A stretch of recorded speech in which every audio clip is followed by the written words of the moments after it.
আজকে আমি আবার জয়েন করলাম।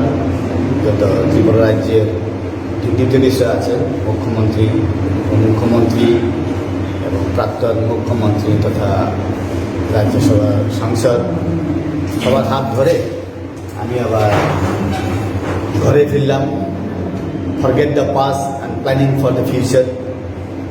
কারণ যখন ভারতের রাষ্ট্রপতি জনজাতিদের মধ্য থেকে হয়েছে, সেদিন থেকেই আমি চিন্তা করলাম, yes, the India is unique.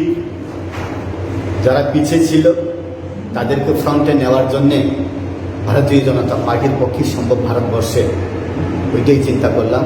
এই জন্যে আমি আবার আজকে যে পলিটিক্যাল ক্লাস বা সাংগঠনিক একটা বৈঠক, এটা শুনে আরও পেলাম, শক্তি পেলাম।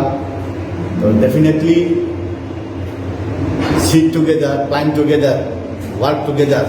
এই জন্য forget the past and planning and remember the future. এই জন্য আমি আবার কাজ শুরু করব। সামনের দেশে এবছর কীভাবে কাজ করবে এবং পাহাড়ে কি ট্রেনিং রয়েছে আমাদের?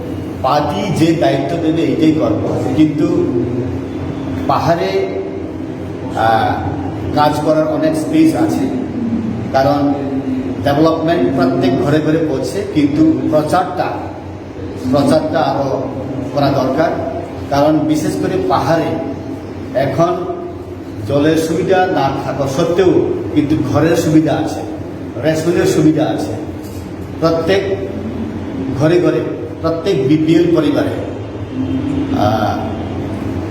প্রধানমন্ত্রী আবাস যোজনার ঘর, প্রত্যেক ভিলেজ কমিটিতে, প্রত্যেকটা গাঁও সভাতে এখন দেখা যায়।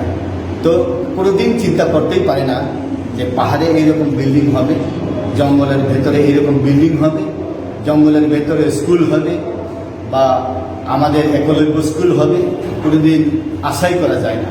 তো মানুষ এখন পাহাড়ে না চাইতেই পায়।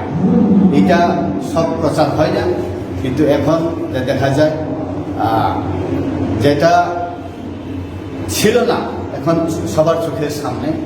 তো এখন একটাই প্ল্যানিং যে আবার সরকার